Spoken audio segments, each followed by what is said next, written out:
Nós vamos concluir agora a reflexão que estamos fazendo a respeito do pensamento justo-filosófico de Agostinho de Hipona e de Tomás de Aquino. Nós vimos que ambos os filósofos estão profundamente preocupados com a condição moral do homem.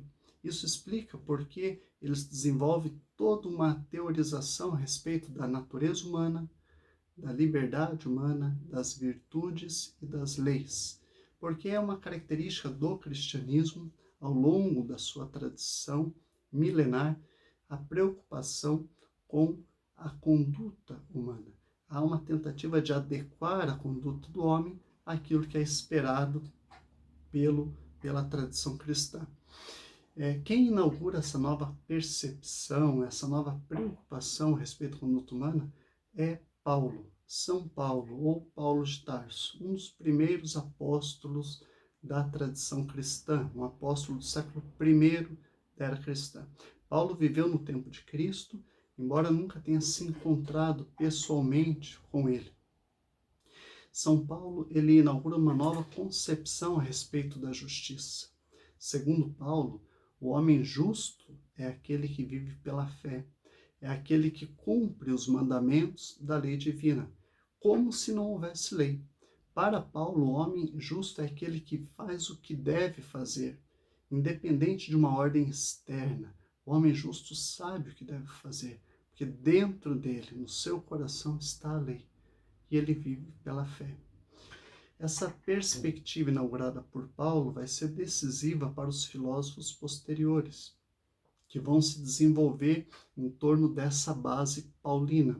Santo Agostinho, ele escreve uma obra chamada Cidade de Deus, onde, a partir de uma releitura platônica, ele vai fazer uma distinção entre duas realidades. Uma realidade sensível, material, física, e uma realidade suprassensível, metafísica, o céu. Então nós vamos ter em Agostinho a cidade dos homens e a cidade de Deus. A cidade de Deus é perfeita. Lá está a verdade, lá está a justiça, lá está a perfeição. A cidade dos homens, ao contrário, é imperfeita. Aqui está a injustiça, a corrupção, a mentira. E o homem está preso nessa condição. Uma vez que o homem está preso nessa cidade que é imperfeita, tudo que o homem faz reflete essa imperfeição, que é própria das coisas que constituem esse mundo. Então nós vamos ter nessa realidade leis injustas, porque o homem é pecador. Falamos disso anteriormente, o homem nasce com o pecado original, e por nascer com o pecado original, o homem até tenta fazer o bem, mas não consegue. Portanto, as leis humanas são sempre falhas, são sempre passíveis de erro, porque o homem tem interesses, é egoísta. O mesmo reflete dentro dos tribunais. As decisões proferidas pelos tribunais são passíveis de erro. O homem, diz Agostinho, não pode mensurar a justiça. Somente Deus pode mensurar a justiça. Nós julgamos as ações humanas. O magistrado julga o quê? A ação humana, a conduta humana. Mas Deus julga a intenção. Portanto, somente Deus pode dizer quem é justo. Deus disse que Davi era justo, porque Deus conhece o coração de Davi. Deus conhece aquilo que está guardado, aquilo que é mais profundo dentro do homem. Por que você fez o que fez? Então Deus julga a intenção. Nós julgamos apenas as ações humanas. Nós não temos acesso à intenção.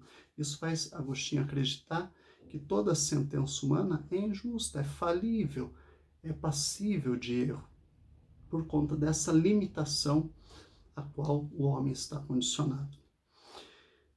Bem, ainda que seja assim, ainda que as leis humanas para Agostinho sejam passíveis de erro, ainda que os julgamentos, as sentenças proferidas pelos tribunais sejam, em sua grande parte, se não em sua totalidade, equivocadas, Agostinho diz que nós devemos obedecer às leis humanas e às sentenças proferidas pelos magistrados, porque do contrário nós teríamos um caos social.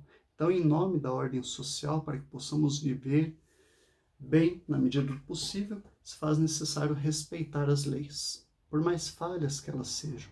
Se faz necessário cumprir as decisões dos tribunais. Só assim nós conseguimos minimizar o caos social. Por sua vez, Tomás de Aquino, no século XIII, ele avança significativamente nessa discussão. Tomás de Aquino escreve 2 tratados que são igualmente importantes: o Tratado das Leis e o Tratado da Justiça. Nesses 2 tratados, Tomás de Aquino, no Tratado das Leis, ele vai dizer que a lei pode sim ser justa, mas a condição para a lei ser justa consiste em ter como objeto último o bem comum. Se a lei não visa o bem comum, evidentemente que a lei tem grande chance de ser injusta. Mas veja, não basta visar o bem comum, é necessário que essa lei seja formulada racionalmente. Então há 2 condições, há 2 critérios que a lei precisa contemplar para, de fato, poder ser considerada justa. Ela deve visar o bem comum, ela deve estar preocupada com a vida coletiva e ela deve necessariamente ser formulada racionalmente. Se ela contempla esses 2 critérios, ensina o filósofo Tomás de Aquino, ela pode, com certeza, ser uma lei justa. Com relação à justiça, o que o Tomás de Aquino vai fazer é resgatar aquela perspectiva do direito natural aristotélico, da justiça enquanto distribuição do justo entre os iguais. Na obra A Política, no livro 5, o Aristóteles desenvolveu essa concepção. Aristóteles trabalha lá basicamente com 2 concepções de justiça, uma distributiva e outra corretiva. Tomás de Aquino resgata essa leitura e vai dizer, olha, justiça é o que? É a distribuição justa dos bens entre os iguais. Justiça é dar a cada um o que cada um merece.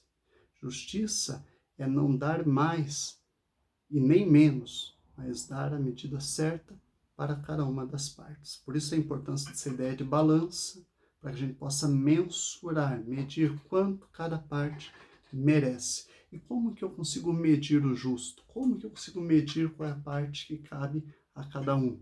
Por meio da razão. Então a razão é fundamental para que eu possa medir o justo, aquilo que cabe a cada um. A base do direito natural, vai ensinar Tomás de Aquino, é Deus, é claro, mas ele também se revela na natureza. Então veja que Tomás de Aquino ele não ignora totalmente a natureza. A natureza tem condições de nos ensinar qual é a parte que cabe a cada um. Deus quis que fosse assim. Decorre dessa concepção, então, a classificação das leis, que nós vimos no vídeo anterior.